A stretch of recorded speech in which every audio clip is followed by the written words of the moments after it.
बिस्मिल्लाह रहमान रहीम।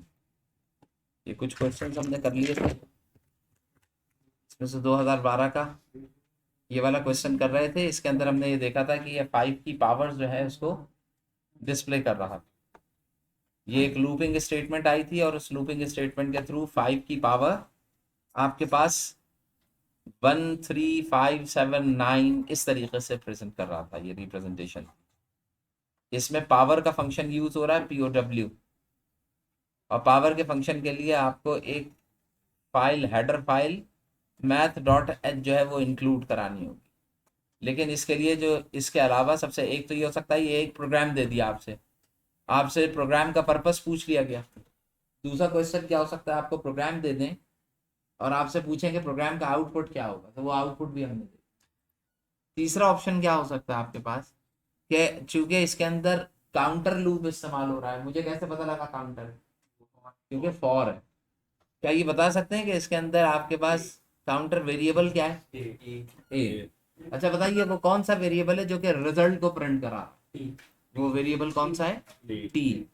इस पूरी स्टेटमेंट में कहीं पे क्या कोई कंपैरिजन स्टेटमेंट लिखी है पूरे प्रोग्राम में, जहां पे दो चीजों को कंपेयर किया जा रहा है और चेक किया जा रहा है?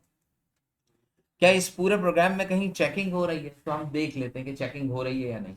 चेकिंग का मतलब क्या है? कोई स्टेटमेंट अगर कंपैरिजन या चेकिंग स्टेटमेंट है तो उस चेकिंग स्टेटमेंट का आपके पास आउटकम या आंसर जो है वो ट्रू या फॉल्स की शक्ल में आएगा। तब बताइए, एन में 5 को मूव कर रहे हैं तो ये तो मूवमेंट हो रही है, कंपेयर तो नहीं हो रहा ना कुछ, क्या है या नहीं, सही है या गलत। 5 को एन में क्या करा दिया? मूव करा दिया। दो वेरिएबल डिफाइन किए, ए इज इक्वल टू 1। ए में क्या वैल्यू जा रही है? 1। ए इज लेस देन और इक्वल टू 10, इसका क्या मतलब हुआ? कम हो। अगर कम हुआ तो, अगर कम हुआ तो ट्रू, वरना तो इसमें कंपैरिजन स्टेटमेंट आ गई, चेकिंग स्टेटमेंट। तो इसका मतलब क्या है? इसमें चेकिंग स्टेटमेंट मौजूद थी जो आपने मना कर दिया था कि नहीं है। ठीक है। इफ के साथ कंडीशनल स्टेटमेंट, फॉर लूप के अंदर जो सेकंड पैरामीटर, ये सेकंड पैरामीटर है ना, वो चेकिंग स्टेटमेंट होता है। व्हाइल के साथ चेकिंग स्टेटमेंट, ठीक है। डू व्हाइल में भी चेकिंग स्टेटमेंट आती, तो ये चेकिंग स्टेटमेंट आती। अब आपसे कह ये रहे हैं कि आप इसको कन्वर्ट कर दें किस चीज में? व्हाइल में। तो बताइए भाई, व्हाइल में कन्वर्जन के लिए ये पहली दो स्टेटमेंट तो ऐसे ही रहेगी, यानी कि आप क्या लिखेंगे? मेन, और यहाँ पे ब्रैकेट ओपन किया आपने, इंटीजर टाइप आपने डिफाइन किया, एन की वैल्यू क्या रख दी आपने? 5। उसके अलावा क्या है? एक ए है और एक टी। हम ऐसे भी तो डिफाइन कर सकते हैं ना एक ही लाइन में। 3 वेरिएबल्स डिफाइन हुए और एक वेरिएबल उसमें वैल्यू को असाइन की गई। अब जरा देखो कि इस लूप को अगर मैं व्हाइल में कन्वर्ट करूं, अब मेरी मर्जी, मैं इसको डू व्हाइल भी कर सकता हूँ और व्हाइल भी। चले हम पहले हम कौन से में कन्वर्जन कर रहे हैं? व्हाइल में। तो मैं यहाँ पे क्या लिखूंगा? व्हाइल। अब व्हाइल के बाद यहाँ पे क्या लिखी जाती है? कंडीशन। तो तुम चेक करो तो यहाँ पे कंडीशन तुम्हारे पास क्या है? A is less than equal to 10। तो इसका मतलब क्या है? बिल्कुल ठीक, कि यहाँ पे हमें असाइन कराना होगा ए की वैल्यू भी क्या? 1। यानी कि पहले मैं ए की वैल्यू में 1 को प्लेस करूंगा, उसके बाद फिर यहाँ पे ए इज लेस देन और इक्वल टू 10 लिखूंगा। जागते रहे भाई। उसके बाद फिर ब्रैकेट ओपन होगा। अब यहाँ पे जो ब्रैकेट ओपन क्लोज हो रहा है, यहाँ पे फॉर की पूरी बॉडी आ जाएगी। तो बॉडी आई है, तो इस बॉडी में आप क्या लिख लेंगे? T is equal to pow N comma A. ये पहली स्टेटमेंट आई। दूसरी स्टेटमेंट क्या आई? प्रिंट एफ परसेंट डी और टी। दो स्टेटमेंट्स आ गई। ये POW वाला मैंने करके देखा था, हो ही नहीं रहा। नहीं, आपने मैथ डॉट एच नहीं इंक्लूड किया। अगर आप मैथ डॉट एच इंक्लूड करते हैं ना तो फिर वो एग्जीक्यूट करेगा। खैर, यहां तक आ गए। अब मैंने क्या करना है? अगला स्टेटमेंट जो ए की वैल्यू, देखिए यहाँ पे ए का इंक्रीमेंट हो रहा है, तो यहां पर भी मुझे यही इंक्रीमेंटल स्टेटमेंट, या तो ए प्लस इक्वल टू 2 लिख दूं। क्या है? A plus equal to 2। या फिर इसकी जगह मैं क्या लिख सकता हूं? A is equal to A plus. ये दोनों स्टेटमेंट। अब यहां से वाइल से आप बाहर आ गए। अब ये जब एग्जीक्यूट, और ये मेन जो था ये मेन का क्लोज हो गया। अब जब ये स्टेटमेंट एग्जीक्यूट करेगी तो ये same as it is result produce करेगी, यानी कि ये इसका कन्वर्जन हो जाएगा। ये हो गया वाइल का। अगर मैंने इसे किस में करना, डू वाइल, तो डू वाइल के अंदर बाकी चीजें बिल्कुल सेम एज इट इज रहेंगी। जो आपने वाइल लिखा है इसकी जगह क्या आ जाएगा, इसकी जगह आ जाएगा डू। और जो वाइल वाली ये पूरी चीज थी, ये पूरी चीज उठ के यहाँ आखिर में आ जाएगी। यहाँ पे मैं क्या लिख लूंगा, वाइल, और ये वाली स्टेटमेंट कहाँ आ जाएगी, नीचे आ जाएगी, इज लेस देन और इक्वल टू 10। ये भी नीचे आ जाएगी sir, A plus equal to 2। नहीं, ये अपनी जगह रहे, चाहे डू वाइल हो चाहे वाइल हो, दोनों केसेस के अंदर inside the loop incremental statement लिखनी लाजमी है। ये आपको देखेंगे, जाग रहे हैं, समझ में आ रही है बात। तो इसका मतलब क्या हो गया कि ये वाली स्टेटमेंट कौन सी स्टेटमेंट है, इंक्रीमेंटल स्टेटमेंट। ये कहां से उतरती है, इधर से उतरती है। ये कौन सी स्टेटमेंट है, बंद कर दे, ये कौन सी स्टेटमेंट है यार, इसका एक मिनट, इसका मुंह नीचे नहीं हो सकता, करो करो करो, हाथ चला जाएगा, मुंह में चढ़ जाएगा, सुन रखो, हाथ में करो।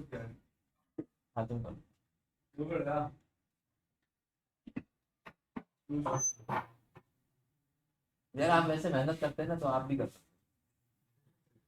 हैं। बिल्कुल बिल्कुल बिल्कुल बिल्कुल, थोड़ा सा चेयर आगे कर लो, ठंड लगने लगी। अच्छा भाई, तो ये आ गया a इज इक्वल टू 10। जो यहाँ पे कंडीशन लिखी हुई होती है वो कंडीशन इस जगह पे या इस जगह पे आती है। बाकी बॉडी ऑफ द लूप जो होती है ये एज इट इज जितनी है वो उतनी ही यहाँ पे आ जाएगी बॉडी।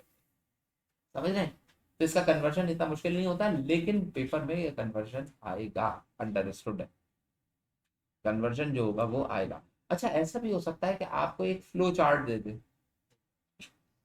मसलन 2 से लेके 10 तक नंबर्स प्रिंट कराने का एक फ्लो चार्ट बना दे, और आपसे कहें कि उस फ्लो चार्ट का आप सी प्रोग्राम लिख लें, तो आप लिख सकते हैं। आपको वेरिएबल से पता लग जाएंगे, तो you can write the program according, ठीक है ना। तो आपको लूपिंग स्टेटमेंट के रिलेटिवली प्रोग्राम लिखना आना चाहिए। अच्छा, अब यहाँ पे देखिए ये काउंटर लूप है।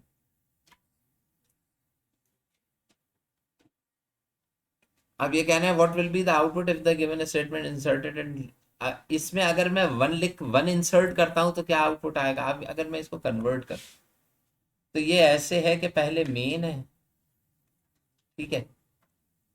ये जो ऊपर वाले प्रोग्राम थे ना, इनकी कन्वर्जन हमने ना जीपीटी के थ्रू की थी, चैट जीपीटी नहीं हो। उसमें क्या करें कि आप बेसिक का प्रोग्राम जो है ना वो डालें और लिख दें कि कन्वर्ट इनटू सी।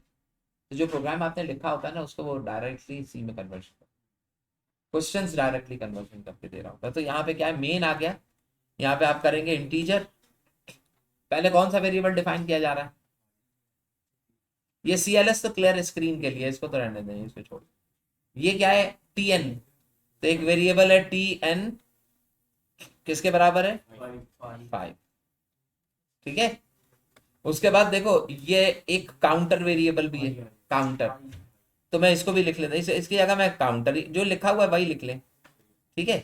ये मैंने काउंटर, काउंटर किससे स्टार्ट हो रहा है, 1 से, तो काउंटर की वैल्यू क्या डाल दीजिए आप 1, ठीक है। और ना भी डाले तो कोई फर्क नहीं पड़ता।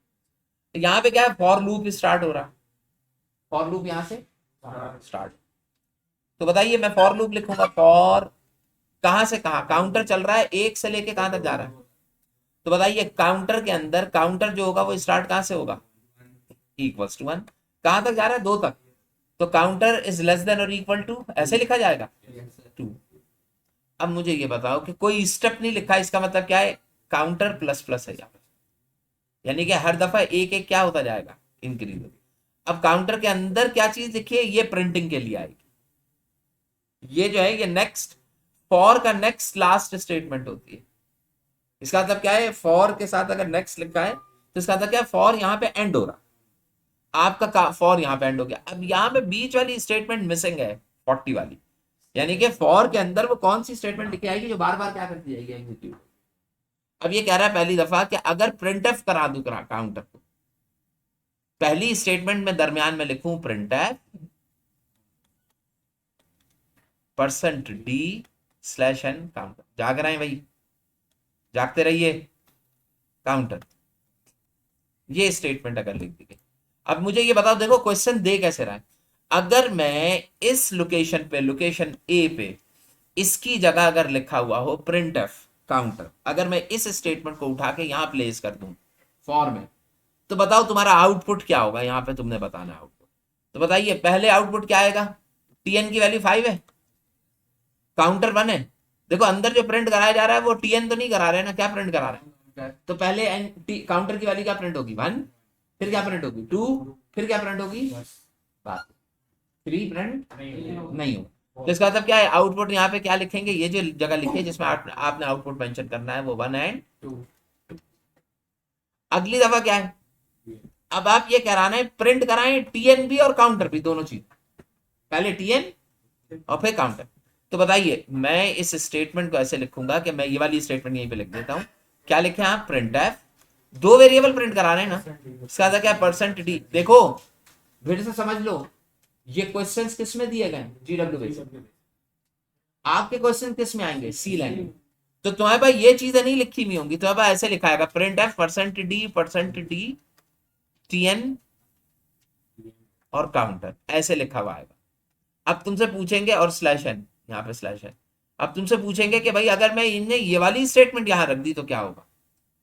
तो बताइए पहली दफा टीएन की वैल्यू 5 है, तो पहले लिखा हुआ आएगा 5 और फिर 5 और, तो यहाँ पे आउटपुट क्या आएगा 5 1 और दूसरा 5। सही। तीसरे केस में क्या कह रहे हैं, टीएन लिखा हुआ है पहले, फिर एक्स का सिंबल आ, यानी कि टीएन का मतलब क्या है 5 लिखा है, फिर एक्स का सिंबल का मतलब क्या, एक्स लिखा हुआ है, फिर काउंटर की वैल्यू प्रिंट हो यानी कि 1, फिर इक्वल का सिंबल आए इक्वल, और फिर काउंटर और टीएन मल्टीप्लाई हो यानी कि 5 1 5, यानी कि ये तो टेबल बन गया ना। तो अगर याली स्टेटमेंट आप मूव करेंगे, ये ऐसे लिखी जाएगी, ये यूं ही लिखी जाएगी कि आप लिखेंगे प्रिंट एफ, पहले लिखा है परसेंट डी, यानी कि इस टीएन की जगह क्या लिखा है परसेंट डी, फिर कौन सा सिंबल आए, मल्टीप्लाई का, फिर क्या है दोबारा से परसेंट डी, फिर क्या इसका सिंबल मल्टीप्लाई का, और फिर तीसरा भी क्या है परसेंट डी। ये तीनों चीजें परसेंट डी पे है। पहले परसेंट डी में क्या है टीएन, दूसरे परसेंट डी में काउंटर, और तीसरे में टीएन मल्टीप्लाई बाय काउंटर। अब जब ये मल्टीप्लाई होगा तो लिखा हुआ आएगा 5 multiply by 1 is equal to 5, और 5 multiply by 2 is equal to 10। सही, समझ गए, तुम्हें समझ में आया। देखें इसका मतलब ये हो गया कि प्रोग्रामिंग के लिए क्वेश्चन का जो स्ट्रक्चर है, क्वेश्चन का जो सेंस है वो चेंज हो सकता है। मसलन ये भी हो सकता है कि किसी लूपिंग स्टेटमेंट के अंदर जो, किसी लूपिंग स्टेटमेंट में जो बॉडी ऑफ द लूप है वो खा जाए, आप मेंशन ही नहीं करें बॉडी ऑफ द लूप, और 3 different body of the loop दे दिए जाए आपको और आपसे पूछा जाए इन तीनों को प्लेस करके आउटपुट बताओ। या फिर किसी फॉर लूप के प्रोग्राम में ऊपर जो कंडीशन दी जाती है less than equal to 5, less than equal to 10, less than equal to 20, ये 3 स्टेटमेंट 3 अलग अलग कंडीशन दे दें और आपसे आउटपुट पूछे कि आप बताओ आउटपुट क्या है। जब ऊपर कंडीशन चेंज करोगे तो आउटपुट चेंज हो जाएंगे ना। और या फिर आपके पास जो इंक्रीमेंटल स्टेटमेंट है A plus equal to 2, A is equal to A plus 3, A is equal to A plus 4, वो कंडीशन चेंज कर दिया और आपसे पूछा जाए, तो ये तीनों केसेस जो हैं वो इसके अंदर कवर अप हो जाते हैं। तो ये मैं कोशिश करूंगा कि क्वेश्चन इस तरीके से हम बनाए तो इसके ऊपर सॉल्व